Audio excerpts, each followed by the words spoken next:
Welcome back to MHKIDZONE News. I'm your news anchor, Carly. I'm your news anchor, Hannah.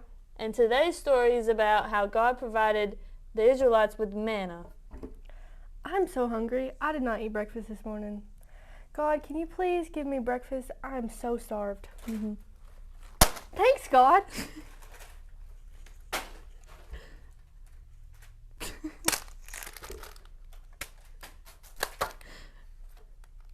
Now that we have our Lay's chips, over to Peyton with the story. Thanks, Carly and Hannah. Today, guys, we are going to talk about how God provided manna for the Israelites in the wilderness when they were so hungry. Have you guys ever been hungry, like super hungry? You felt like you were starving to death. You thought, oh, if I don't get food, I'm going to die. Well, at this point, the Israelites were in this spot. The Israelites were so hungry. They had been wandering in the wilderness. See, just before this, the Israelites had experienced personally God's faithfulness as He directed them out of Egypt. He fought for them as He parted the Red Sea. He delivered them into the wilderness with the promise of a land just for them, flowing with milk and honey. This promised land, as we read about. And what happened next is referenced in both the book of Psalms and the book of Hebrews. The Israelites tasted freedom for the first time in over 400 years. But their stomachs were so empty. They were so hungry. They were starving to death in the wilderness. Maybe the Israelites had expected to go straight to Canaan, but instead they were in this dry wilderness without water or food. And they were starving. They began to think Egypt might be warmer. Egypt might be better. Egypt might have more food. Really, Egypt wasn't so bad, right? Slavery wasn't so bad. We're out here in the wilderness. We're about to starve to death. It's hot. It's terrible, right? We don't have any water. We don't have any food.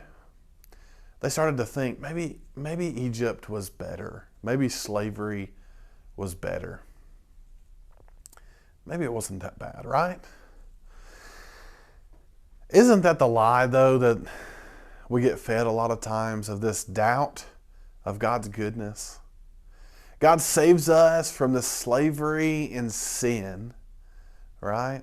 When we accept Christ, He saves us from our sin. We were slaves of it. And He saves us from that and redeems us from that.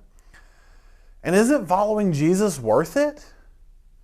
Isn't being a Christ follower worth it? Doing what Jesus did and saying what Jesus tells us to say and all those things? Isn't it worth it? Absolutely it's worth it. But sometimes when life gets really difficult, it can seem to us that we start doubting God's goodness. We start thinking, God, are you really that good? And so here the Israelites, they're wandering in this wilderness and they're thinking, man, Egypt wasn't so bad. We at least had food and water, and it wasn't that terrible, right? But a lot of times, just as the Israelites, they stopped trusting God, a lot of times we stop trusting God when we're going through a difficult time in life. And that's hard. That's hard sometimes for us because we can't really see what's going to happen. We can't see the future, right? We don't exactly know how things are going to play out. And so sometimes we can start to grumble and complain and stop trusting God and how good He really is. See, God is the faithful keeper of promises. He always keeps His promises to His people. He didn't bring the people of Israel out of Egypt and lead them to die in the wilderness.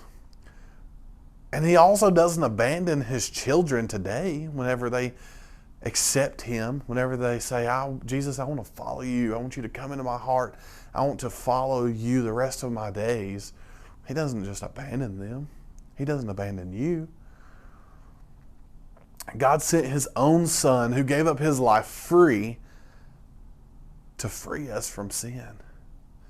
He gave his life up freely. He offered it up as a willing sacrifice to free us from our sin.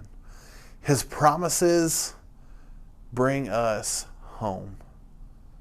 And he is the promise keeper. He keeps all of his promises all of the time.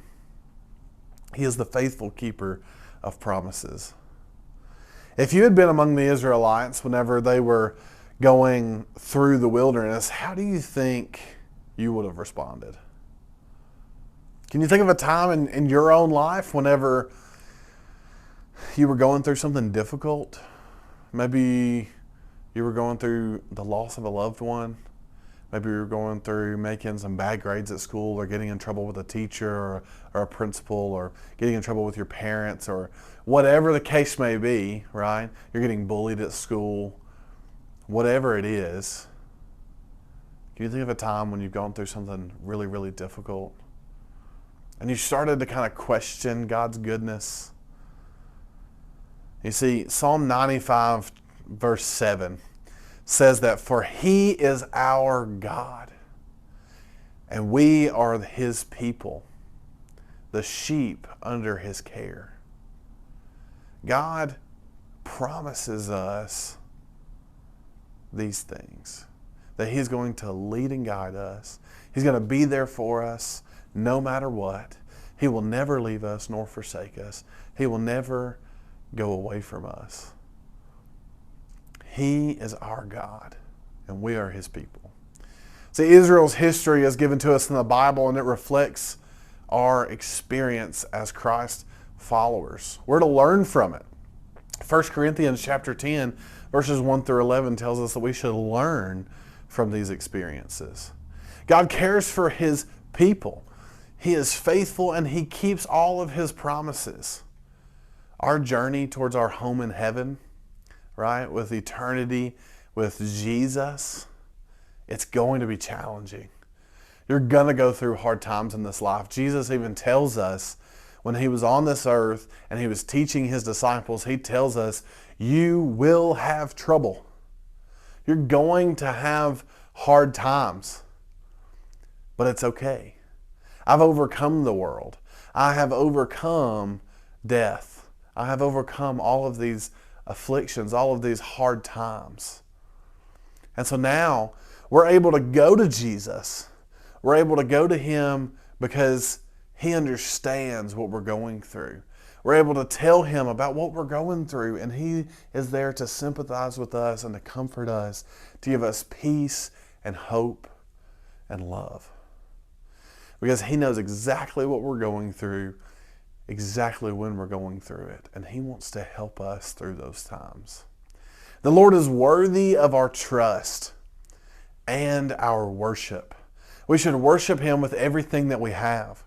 The Israelites needed this reminder when they were in the wilderness, being so hungry. I mean, they were starving, they were thirsting to death, but they needed to remember that they need to trust him no matter what. Trust him and obey him, because his ways are so much better than our ways. His plans are so much better than our plans. Have you guys ever made a plan and it didn't really quite go the way you wanted it to? I know I have plenty of times. Listen, God's plans, he's made them, and they go exactly according to plan. God's will happen, right? God's plans are so much better and so much greater than ours. And he is a providing shepherd. He provides for us exactly when we need it, exactly where we need it, exactly the right time that we need it, exactly what we need, everything. He provides for us. Every time you take a breath, every time you eat food, every time you drink something to drink, right? Every time you are able to go out and play ball or go to school or whatever, God is providing everything for you. He's providing knowledge. He's providing your food, your breath that you take, the air that you breathe, everything. And he is worthy of our trust and our worship. Back to you, Carly and Hannah. Thanks, Peyton, for the awesome story. God always provides for us when we need it. just like he provided us with these cookies. And more cookies. And more cookies. And more.